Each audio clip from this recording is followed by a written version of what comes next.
నిన్న స్టేజ్ మీద పవన్ కళ్యాణ్ గారు మాట్లాడిన మాటలు విన్నాక చేసిన చేష్టలు చూశాక నాకు వ్యక్తిగతంగా కే పాల్ గారి మీద గౌరవం అన్నది చాలా పెరిగిపోయింది. కొంతమంది చదువు సంధ్యాలు అనేటువంటి వెధవలు కే పాల్ గారిని పొలిటికల్ జోకర్ అని చెప్పేసి పిలుస్తారు. కానీ నిజానికి కే పాల్ గారు ఏ రోజు కూడా తన రాజకీయ స్వార్థం కోసము కులాల మధ్యలో చిచ్చు పెట్టలేదు, మతాల మధ్యలో చిచ్చు పెట్టలేదు, ప్రాంతాల మధ్యలో చిచ్చు పెట్టలేదు, తన కుటుంబాన్ని రాజకీయాల్లోకి ఏ రోజు లాగలేదు. ఇవన్నీ చేసింది ఎవరుంటే స్వయంగా పవన్ కళ్యాణ్ గారు. ఇట్లాంటి పవన్ కళ్యాణ్ని పొలిటికల్ జోకర్ అనుకుంటా కే పాల్ గారిని ఈరోజు పొలిటికల్ జోకర్ అనే ఎదవలు ఒక్కసారి ఆలోచించుకోవాలి. ఇక్కడ నిన్న పవన్ కళ్యాణ్ గారు స్టేజ్ మీద నిలబడి మాట్లాడినటువంటి మాటలు, చేసినటువంటి చేష్టలు మొత్తం నేను చూపించలేను. ఎందుకంటే నా గుండెకాయ చాలా చిన్నది, అన్నీ చూపిస్తే నేనే చచ్చిపోతా. అందుకే కొన్ని చూపిస్తాను. ముందుగా ఇది చూడండి.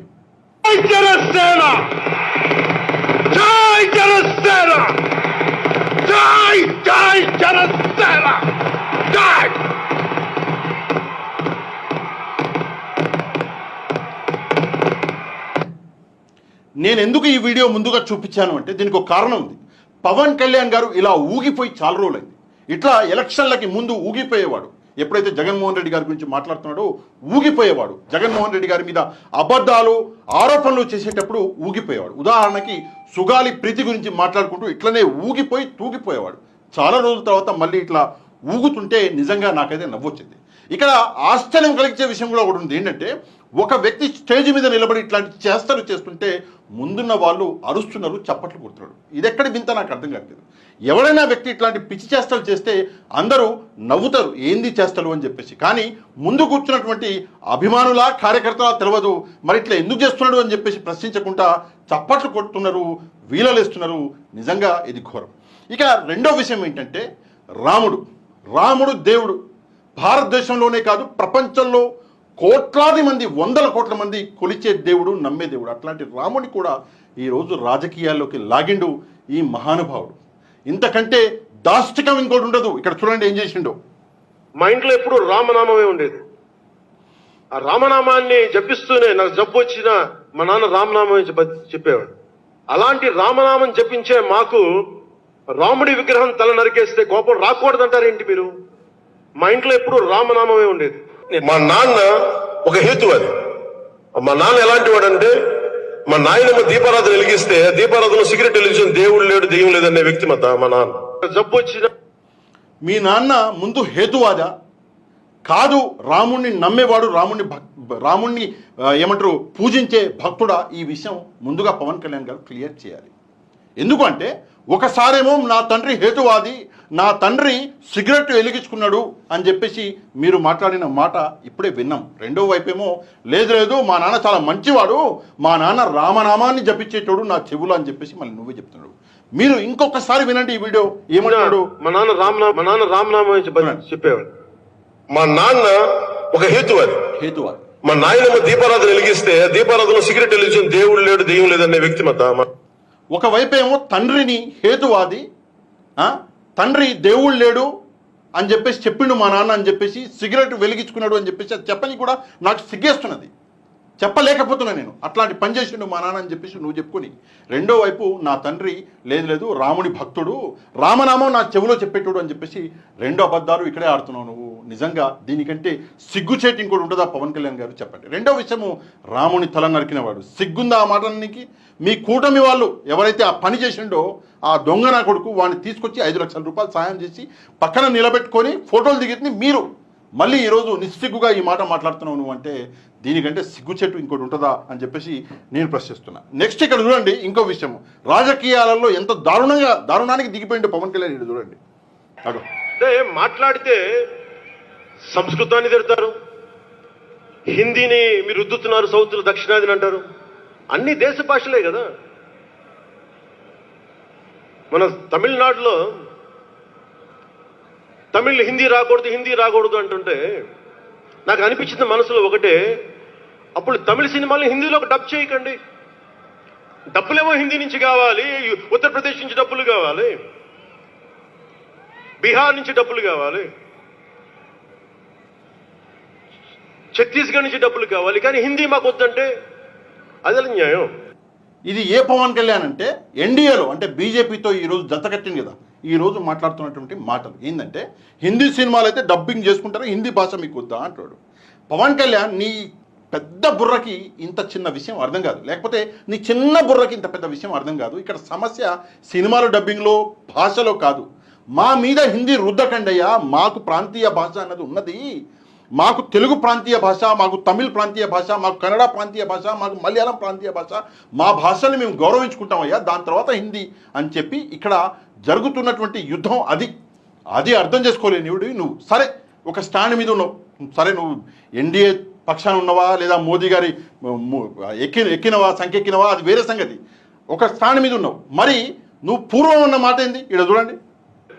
తెలుగు భాషని కానీ తెలుగు సంస్కృతిని కానీ మీరు మంట కలిపే ప్రయత్నాలు ఏమి చేసినప్పటికీ మీరు సరిదిద్దుకోండి.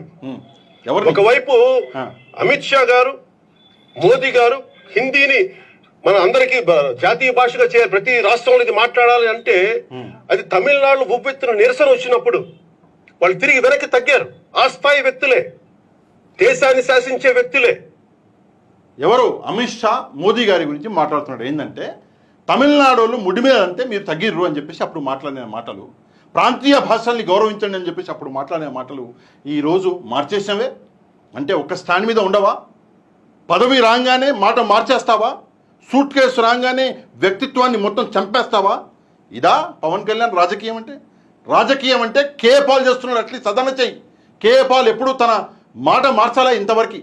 నువ్వు 20 సంవత్సరాల కింద కేఏ పాల్ వీడియో తీసి చూసినా అదే మాట ఉంటుంది, 5 సంవత్సరాల కింద అదే ఉంటుంది, సంవత్సరం కింద అదే ఉంటుంది, ఈరోజు వీడియో తీసి చూసినా అదే ఉంటుంది కేఏ పాల్ మాట.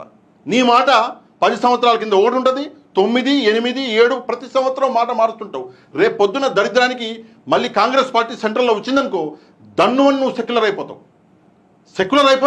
నువ్వు మొత్తం ఈ వేషం భూషం మొత్తం తీసేసి అసలు నేను ఎప్పుడు పోయినా గుళ్ళకి అంటావు, సెక్యులర్ అయిపోతావు నువ్వు. ఎందుకంటే నీకు కావాల్సింది పదవి.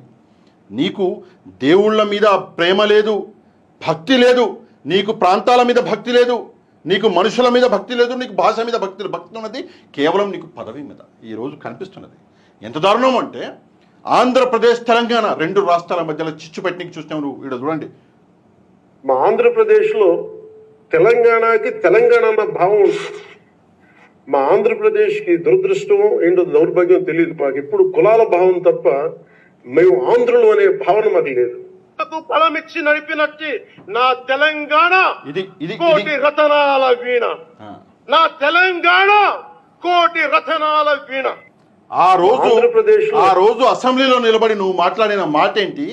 నిన్న సభలో తెలంగాణ కోటి రతనాల వీణ అని చెప్పేసి నువ్వు మాట్లాడినావు. తెలంగాణ కోటి రతనాల వీణ కాదు, తెలంగాణ 1,00,000 కోట్ల రతనాల వీణ. నేను చెప్తున్నా, తెలంగాణ ఆంధ్రప్రదేశ్ 2 కూడా 1,00,000 కోట్ల రతనాల వీణలు, అందులో ఎట్లాంటి సందేహం లేదు. కానీ నీలాంటి రాజకీయ నాయకుడు ఒకసారి ఒక మాట మాట్లాడి రెండోసారి మాట మారుస్తాడు. ఈరోజు నువ్వు నన్ను అడుగు ముందు నుంచి ఒకటే మాట, ఆంధ్ర నా తండ్రి, తెలంగాణ నా తల్లి. నేను ఒకటే మాట చెప్తున్నా, నేను ఇద్దరు బిడ్డని. ఎందుకంటే అదే నిజం, నా తండ్రి అటు నా తల్లి ఇటు నుంచి. నాకు ఆ భావన ఎప్పటికీ ఉంది. ఆంధ్ర ఎక్కువనా తెలంగాణ ఎక్కువనా అంటే నేను చెప్పలేను. తండ్రి ఎక్కువనా తల్లి ఎక్కువనా అంటే ఎవరు సమాధానం చెప్తాడు? ఎవ్వడు చెప్పడు. నాకు రెండు కళ్ళు. కానీ నువ్వు రాజకీయం అన్నది వచ్చినప్పుడు ఆంధ్ర అంటావు, మళ్ళీ రాజకీయం వచ్చినప్పుడు తెలంగాణ అంటావు. పని పడితే తెలంగాణ నీకు కోటి రత్నాల వీణైపోద్ది, పని తీరాక నువ్వు కంపేర్ చేస్తావు, తెలంగాణ ఆంధ్రప్రదేశ్ మధ్యలో చిచ్చు పెట్టే ప్రయత్నం చేస్తావు. ఇదా మానవత్వం? ఇదా రాజకీయం చేసే విధానం?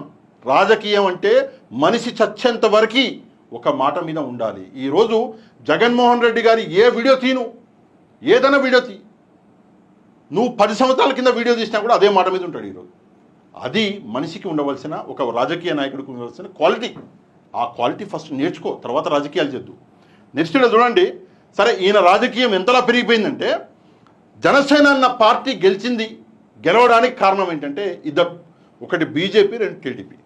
అవునన్నా కాదన్నా బీజేపీ టీడీపీ ఒక్కొక్క చెయ్యి ఇట్లా పట్టుకుని జనసేన లేపి ఆడబెట్టారు. లేకపోతే 2 చోట్ల పోటీ చేసి పూర్వం 2 చోట్ల కూడా ఓడిపోయినోడివి నువ్వు ఈసారి గెలిచే అవకాశమే లేకుండే. కానీ నిజంగా నేను గెలిపించింది ఇటు టీడీపీ అటు జనసేన, మన బీజేపీ ఇద్దరు కూడా పట్టుబట్టి మరీ నేను గెలిపించారు. కానీ ఈరోజు నీ అహంకారం ఎంత ఎంత ఎంత పైకి వెళ్ళిపోయిందంటే, నీతో నడిచి నిన్ను గెలిపించిన చంద్రబాబు నాయుడు గారిని కూడా ఈరోజు చూడండి ఏమంటున్నాడు. మనం నిలదొక్కుకున్నాం. మనం నిలదొక్కుకోవటమే కాకుండా 4 దశాబ్దాల టీడీపీ పార్టీని కూడా నిలబెట్టాం. 4 దశాబ్దాల టీడీపీ పార్టీని అంటే ఈయన నిలబెట్టిండంట. నిలదొక్కుకొని ఈయన పార్టీని కూడా నిలబెట్టిండంట. ఇది అపోహలో బతకడం అని చెప్పేసి ఒక మాట ఉంటుంది, ఒక వర్డ్ ఉంటుంది, అపోహలో బతకడం. అంటే కొంతమంది అపోహలో జీవితం మొత్తం బతికేస్తారు, చచ్చిపోతారు కూడా. వాడు ఎప్పుడు రియాలిటీకి రాడు. పవన్ కళ్యాణ్ గారి లాగా రియాలిటీకి రారు, అంతే. అట్లనే బతికే నువ్వు ఇట్లనే ఉండు. నీకు ఎప్పుడు 2029లో ఎలక్షన్లు రాగానే దన్నుమని నిద్రనించి రాస్తావు. ఎందుకంటే అప్పుడు నీకు వచ్చిన 21 సీట్లు ఎందుకు వచ్చినా నీకు అర్థమవుతుంది. అప్పుడు 1-2 సీట్లు మళ్ళీ వస్తాయి. అరే రే ఏమైందబ్బా అంటే, అర్రే నేను ఒంటరి గెలిచిన అనుకున్నా, కాదు ముగ్గురం కలిస్తే గెలిచినాం, మళ్ళీ ముగ్గురం విడిపోతే మళ్ళీ సున్నామనం అని చెప్పేసి ఆ రోజు అర్థమవుతుంది నీకు. అహంకారం. రెండో విషయము, వర్మ గారు. నాకు పిఠాపురం వర్మ, నేను ఎలక్షన్లకి ముందు పిఠాపురం వెళ్ళి వర్మ గారిని చూసిన. నేను ఆంధ్రప్రదేశ్ ట్రిప్లో ఉన్నాను, పిఠాపురంలో వర్మ గారిని నా కళ్ళతో చూసిన, నేను మాట్లాడిన. ఆ వ్యక్తి ఎండలో, ఎలక్షన్లు ఎప్పుడు జరిగాయి మీకు తెలుసు, ఎండలో నిలబడి ఆ వ్యక్తి ప్రతిరోజు పొద్దున్న 6 గంటలకు బయలుదేరి రాత్రి 11 వరకు కూడా ఈ పవన్ కళ్యాణ్ కోసం కష్టపడితే ఇక్కడ చూడండి. ముఖ్యంగా వర్మ గారికి నియోజకవర్గం నా గెలుపు మీ చేతుల్లో పెట్టాం చెప్పాడు.